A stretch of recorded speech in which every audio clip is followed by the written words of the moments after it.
2006-yil u mayli qatnashdi, boshqa qildi, gol ham urdi, yosh edi, o'ynadi.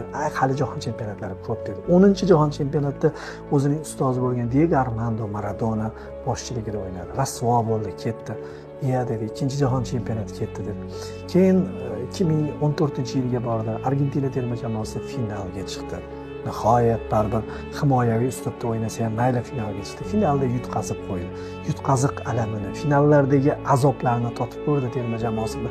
Keyin yana 4 yildan keyin Rossiya yashil maydonlarda o'tkazilgan mundialda unga Fransiya to'g'ri kelib qoldi, Modrich to'g'ri kelib qoldi. Ikkinchi o'rinda chiqqanligi uchun qo'rqinchli Fransiya uni mag'lub etdi. Mbappe va 4-jahon chempionati hech narsa qila olmadi.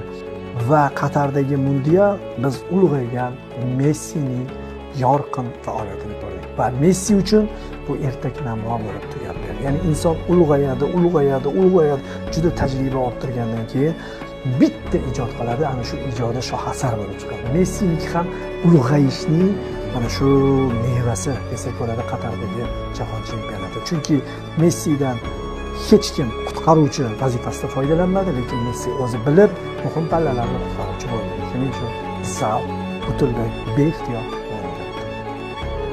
Messi uchun majbur bo'ldi. Jahon futboli